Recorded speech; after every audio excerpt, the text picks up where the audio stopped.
wabarakatuh. Perkenalkan, nama aku Kinara dari kelas 3B. Aku akan menceritakan tentang kesimpulan prasejarah Arab dan kisah Nabi Muhammad masa kanak-kanak dan masa remaja.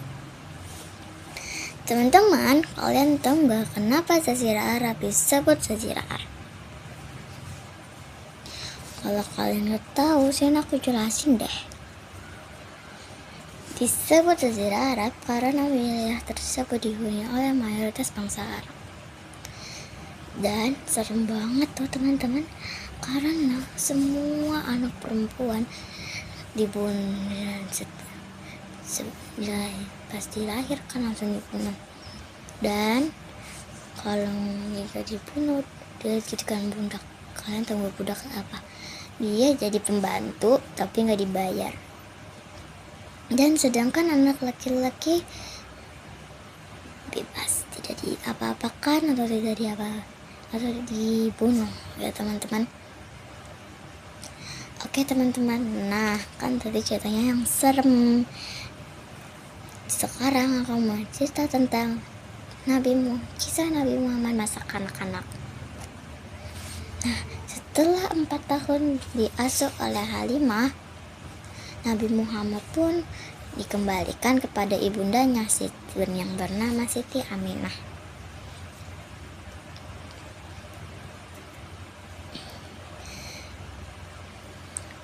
Dan bayi itu berumur 6 tahun. Pada suatu hari, Nabi Muhammad diajak oleh ibundanya ke makam ayahnya untuk berziarah. Setelah pulang berziarah, ibundanya pun wafat. Nabi Muhammad pun sekarang diasuh oleh kakinya yang bernama Abdul Muthalib. Dan setelah 2 tahun diasuh oleh kakeknya, kakeknya pun meninggal. Nabi Muhammad ditinggal kakeknya yang berumur 9 tahun. Mirip sih kayak aku teman-teman. Umur 9 tahun aja udah ditinggal ibundanya, ayahnya, dan kakeknya. Sekarang Nabi Muhammad diasuh oleh pamannya yang bernama Abu Thalib. Dan aku paling gak sangka masa umur 9 tahun udah ditinggal kakek, bunda, sama ayah. Kalau aku sih gak sanggup ya teman-teman. Nah, sekarang aku mau cerita tentang masa remaja Nabi Muhammad. Setelah berumur 12 tahun, Nabi Muhammad pun diajak pamannya untuk ke negeri Syam.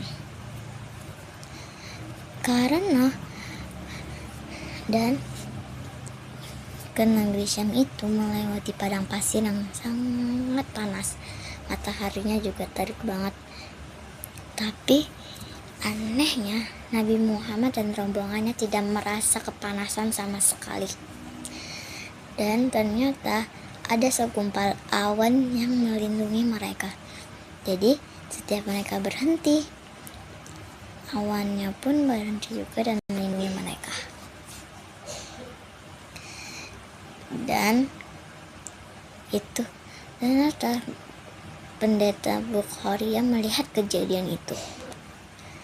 Dan pendeta Bukhari berpesan kepada Abu Thalib agar menjaga Nabi Muhammad dari orang mayoritas karena bisa dijual atau diculik. Lalu Abu Thalib mendengarkan perkataan pendeta Bukhari. Oke teman-teman, sampai segini dong cerita aku. Sampai jumpa. Wassalamualaikum warahmatullahi wabarakatuh.